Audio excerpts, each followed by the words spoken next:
사도신경으로 우리의 신앙을 하나님 앞에 고백합니다. 나는 전능하신 아버지 하나님 천지의 창조주를 믿습니다. 나는 그의 유일하신 아들 우리 주 예수 그리스도를 믿습니다. 그는 성령으로 잉태되어 동정녀 마리아에게서 나시고 본디오 빌라도에게 고난을 받아 십자가에 못 박혀 죽으시고 장사된 지 사흘 만에 죽은 자 가운데서 다시 살아나셨으며 하늘에 오르시어 전능하신 아버지 하나님 우편에 앉아 계시다가 거기로부터 살아있는 자와 죽은 자를 심판하러 오십니다.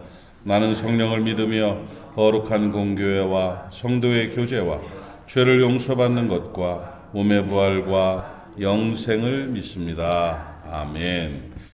하나님의 말씀 같이 봅니다. 요한복음 13장 1절 2절만 봅시다. 요한복음 13장 1절 2절 말씀입니다. 제가 봉독하겠습니다. 요한복음 13장 1절 2절입니다. 유월절 전에 예수께서 자기가 세상을 떠나 아버지께로 돌아가실 때가 이른 줄 아시고 세상에 있는 사람들을 사랑하시되 끝까지 사랑하시니라. 마귀가 벌써 시몬의 아들 가룟 유다의 마음에 예수를 팔려는 생각을 넣었더라. 아멘. 예수님을 유다가 팔아먹었어요. 팔아서 예수님이 십자가에 죽게 되는 그런 상황이 생겼죠. 배신자, 가룟 유다 배신자. 그 배신의 아이콘이죠. 배신의 아이콘. 브루투스하고 유다 둘은 아주 역사에 남는 그런 배신자죠. 브루투스가 시저를 배신하고 또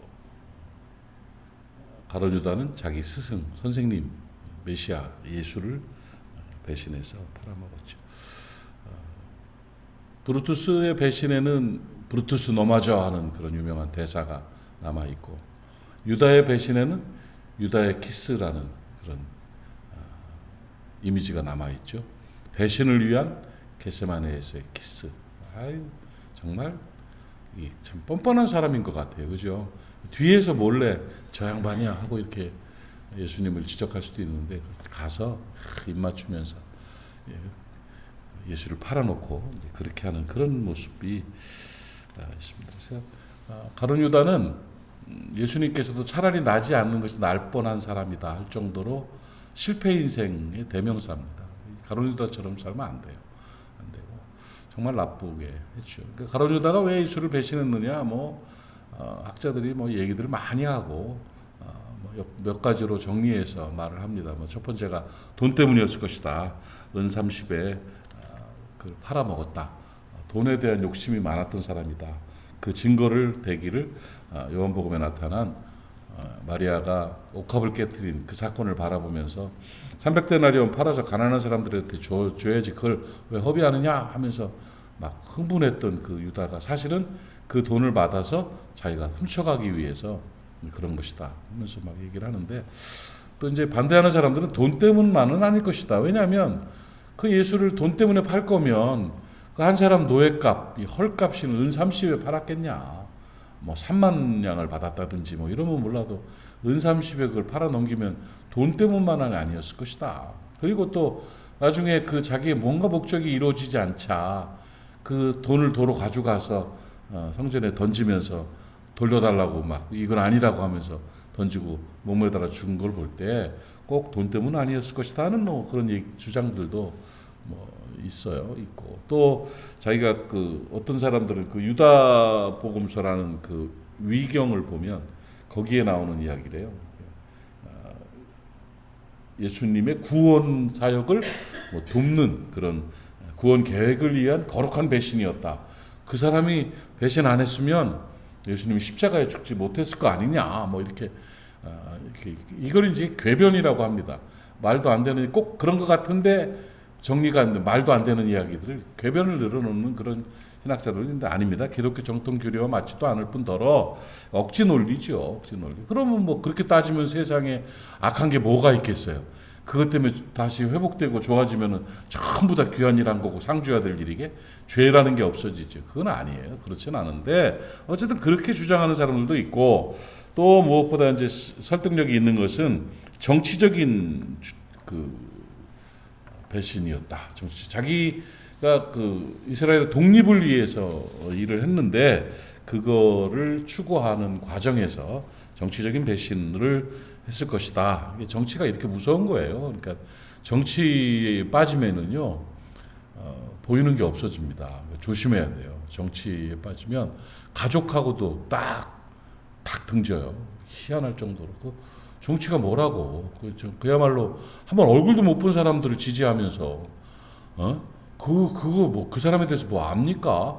홍보된 것만 알고 보도된 것만 알고 편한 대로 잘라서 나온 것만 알지 뭘 안다고 한번 얼굴도 안 보고 그냥 목숨을 걸어요. 목숨을 걸어. 야 저건 아닌데 하는 이런 생각이 들죠.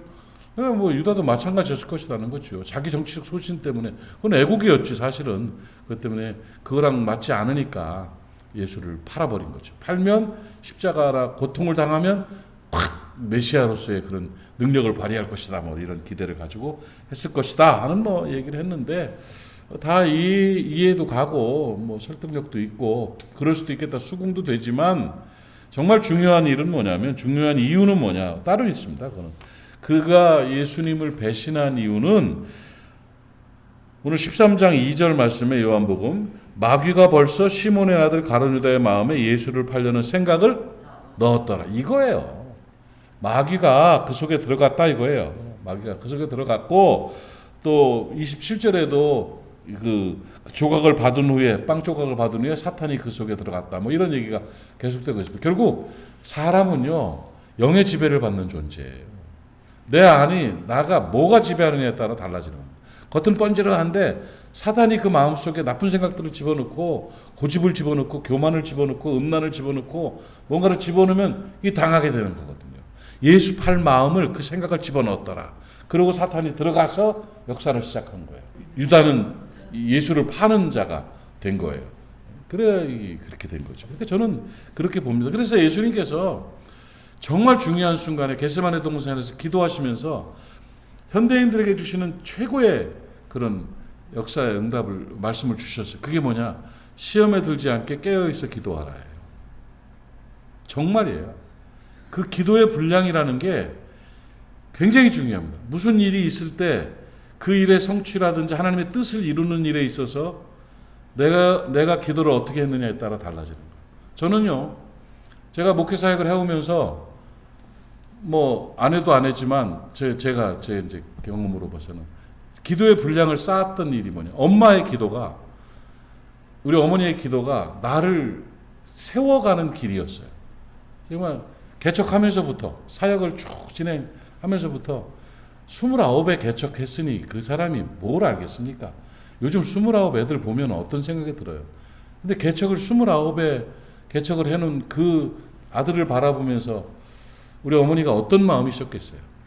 그냥 늘 어머니의 기도가 나를 세웠고 아내의 기도가 나를 세웠고 이게 내가 그렇게 이렇게 진행을 해나가는 걸 이렇게 바라보면서 야, 이 기도의 힘이라는 게 그러니까 우리는 그걸 몰라요. 그냥 졸리면 자야 되고 하기 싫으면 안 해야 되고 뭐 체면 때문에 앉아가지고 이런 거 말고 정말 기도의 분량이 쌓인. 나는 여러분들을 보면요, 이 든든함이 난 우리 교회 유능하고 뛰어난 사람들을 바라보면서 희망을 느끼는 게 아닙니다. 어디를 가든 집회를 하든 뭘 하든 간에 그래 이 아침에 기도하고 있는 우리 권사님들이 있지.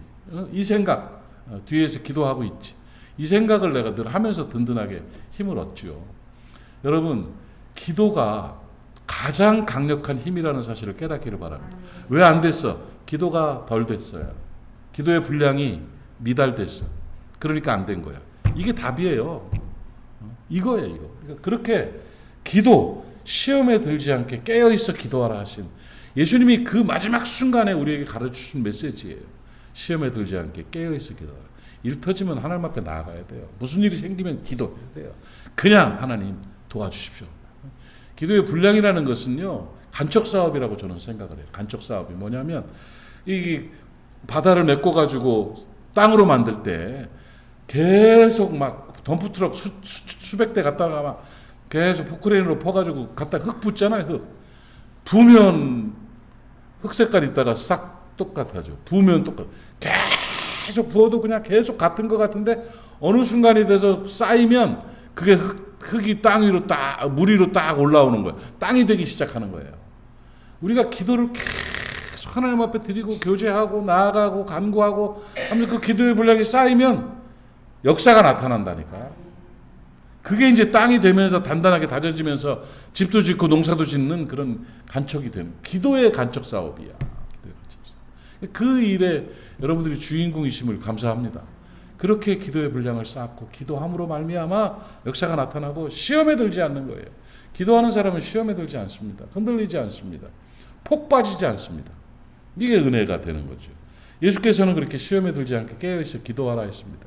유다는 기도하지 않았습니다. 그래서 예수 팔아버렸습니다. 시험 들어버렸습니다. 그 결과가 인류 역사의 가장 비참한 인생으로 그렇게 전락되고 말았던 것입니다. 그 가룟 유다, 정말 나쁜 사람, 바보 같은 사람, 예수를 팔아버린 자기 생각에 빠져가지고 이런 멍청한 사람이 참 있었어요. 그런데 여기 중요한 포인트는 뭐냐면 예수님은 끝까지 포기하지 않으셨다는 거예요. 이 장면이요. 오늘 13장 1절 말씀 보면 유월절 전에 예수께서 자기가 세상을 떠나 아버지께로 돌아가실 때가 이런 줄 아시고 세상에 있는 자기 사람들을 사랑하시되 어떻게 사랑하시느니라? 끝까지 사랑하시느니라. 끝까지 사랑하시느니라. 가룟 유다, 너 나를 팔게 돼 있어. 너 네 마음속에 마귀 들어갔어. 조심해. 사랑의 빵 하면서 회개하라는 거예요. 회개하라는 거예요. 그 자기를 팔 생각을 가지고 있는 가룟 유다의 발을 세족식 발을 닦아주시는 거예요. 가서 그 발을 닦아줄 때 기분이 어떠셨을까? 왼수인데 자기를 배신한 자인데 그걸 발을 닦아주시는 끝까지 사랑하시는 예수 그리스도. 자기가 겟세마네에서 자기를 입맞추려 할 때 그때 그냥 잡아다가 박살을 내도 되는데 유다야 네가 입맞추면서 나를 파냐? 그때라도 주님 하면서 발 붙잡고 매달릴 수 있었잖아요. 근데 마귀 들어가면은요 끝까지 안 돌아서더라고 보니까 이게 심각한 문제가 되는 거죠. 예수님은 끝까지 사랑하신다는 거예요. 끝까지 사랑하신다. 야, 나 이 장면들이요. 내가 이렇게 살아오면서 상황들을 보면서 끝까지 사랑하시는 예수의 모습, 놀라운 모습이다. 이거 배워야겠다. 이거 믿어야 되겠다 하는 생각을 했습니다. 여러분 유다보다는 낫잖아요. 그죠? 근데 여러분 얼마나 사랑하시겠어요? 여러분 끝까지 사랑하시는 주님을 여러분 오늘 기억하고 사시기 바랍니다. 조금 실수하면 하나님이 나 버렸나 봐 이런 생각하지 마세요. 예수님이 나를 포기했을지도 모른다는 그런 생각하지 마세요. 주님은요 하나님 끝까지 나를 사랑하십니다. 그리스도 예수 안에 있는 하나님의 사랑 안에서 우리를 끊을 수가 없다고 성경은 기록하고 있습니다. 끊어지지 않는 사랑입니다. 하나님이 여러분을 끝까지 사랑하심을 믿고 따르는 여러분 되시기를 바랍니다. 지난주에 그 자이언트 야구 이렇게 보면서 롯데 자이언트 야구 보면서 이렇게 감동적인 그 문구를 하나 봤어요. 이제 거의 가을 야구 하기가 힘들어졌죠. 이제 7게임인가 남았는데 8게임, 7게임 남았는데 그랬는데 아슬아슬해요. 아슬한데 근데 전처럼 하면 안 되는 그런 상황이에요. 그래서 어쨌든 한 게임 어려운 시절 상황 속에서 열심히 했다 하는데 그렇게 생각이 되는데 어느 분이 이렇게 그 스케치북에 이렇게 써서 왔는데 그렇게 써 있더라고요. 우리는 너희들 아직 포기하지 않았다 이렇게 써 있더라고요. 너희가 아직 포기하지 않았다. 어찌 됐든 간에 그 팬의 입장에서 선수들에게 너희들 그렇게 죽을 쓰고 십몇 연패를 하고 그래도 우리는 너희들 포기하지 않았다. 이걸 딱 보는 순간에 예수님 마음이구나 하는 생각을 해서 저는 참 별걸 다 갖고 은혜를 받죠. 이제 이 말씀 안에서 그리스도께서도 늘 우리에게 저 스케줄 펜발 들고 계시겠다. 상철아, 나 너 끝까지 포기하지 않는다. 나 너 사랑한다. 나는 내 놈 포기하지 않았다. 이렇게 말씀하실 것 같은 느낌을 제가 가졌습니다. 사랑하는 여러분, 예수 그리스도께서는, 하나님께서는 끝까지 여러분을 사랑하십니다. 오늘도 그 사랑 경험하면서 그 사랑 느끼면서 담대하고 행복하게 잘 살아가시기를 바랍니다. 주님 계신데요. 주님 나와 함께 하시는데, 주님 나 사랑하시는데 하는 이 마음으로 위로받고 힘없는 날 되시기를 축복합니다. 기도합시다. 하나님 아버지, 가룟 유다 이야기를 바라보면서 두 가지 귀한 교훈을 얻습니다. 시험에 들지 않도록, 마귀가 마음속에 나쁜 생각 넣지 않도록 깨어있어 기도하는 우리가 될 수 있도록 은혜 베풀어 주시기를 원합니다. 기도의 분량이 쌓이게 하여 주시옵시고, 우리의 기도가 하나님 앞에 상달되고 응답되는 역사가 나타나 간증거리 넘치는 우리가 될 수 있도록 도와주시옵소서. 또한 우리 하나님께서 우리를 끝까지 포기하지 않는다는 사실을 알게 하시니 감사합니다. 끝까지 사랑하시는 하나님의 사랑으로 담대하게 살아갈 수 있도록 도와주시옵시고, 어떤 일이 있고 무슨 일이 있든 간에 하나님이 나를 사랑하시는데 하면서 그 사랑 기억하고 믿으면서 담대하게 승리하는 우리 모두가 되게 하여 주시옵소서. 하나님, 오늘도 모리아 사람들을 축복합니다. 어디에 있든지 무엇을 하든지 성령 안에 살게 하여 주시옵시고, 하나님의 보호하심과 지키심과 도우심이 있게 하시고 잘됨의 은총이 나타나게 하여 주시옵소서. 새벽을 지키는 하나님의 사람들 기억하시고 저들에게 은혜와 복을 더하여 주옵시며 기도의 응답의 역사가 있게 하옵소서. 예수님의 이름으로 축복하고 기도하옵나이다. 아멘. 하늘에 계신 우리 아버지, 아버지의 이름을 거룩하게 하시며 아버지의 나라가 오게 하시며 아버지의 뜻이 하늘에서와 같이 땅에서도 이루어지게 하소서. 오늘 우리에게 일용할 양식을 주시고 우리가 우리에게 잘못한 사람을 용서하여 준 것 같이 우리 죄를 용서하여 주시고 우리를 시험에 빠지지 않게 하시고 악에서 구하소서. 나라와 권능과 영광이 영원히 아버지의 것입니다. 아멘. 오늘 주신 말씀 기억하시면서 우리 하나님 앞에 기도하고 오늘도 승리하는 날 되시기를 바랍니다. 우리 주님 한번 부르고 통성으로 기도합니다. 주여, 아버지 하나님 은혜를 감사합니다. 오늘 말씀 주신 대로 우리가 기도로 승리하게 하시고 하나님의 사랑으로 승리하는 귀한 날 되게 하여 주시옵소서. 아버지, 하늘문을 열어주시옵소서. 기도의 문을 열어주시옵소서. 마음의 문을 열어주시옵소서. 아버지, 열려지는 역사로 하나님을 만나게 하옵시며 오늘도 승리하는 귀한 날 될 수 있도록 은혜 베풀어 주시옵소서.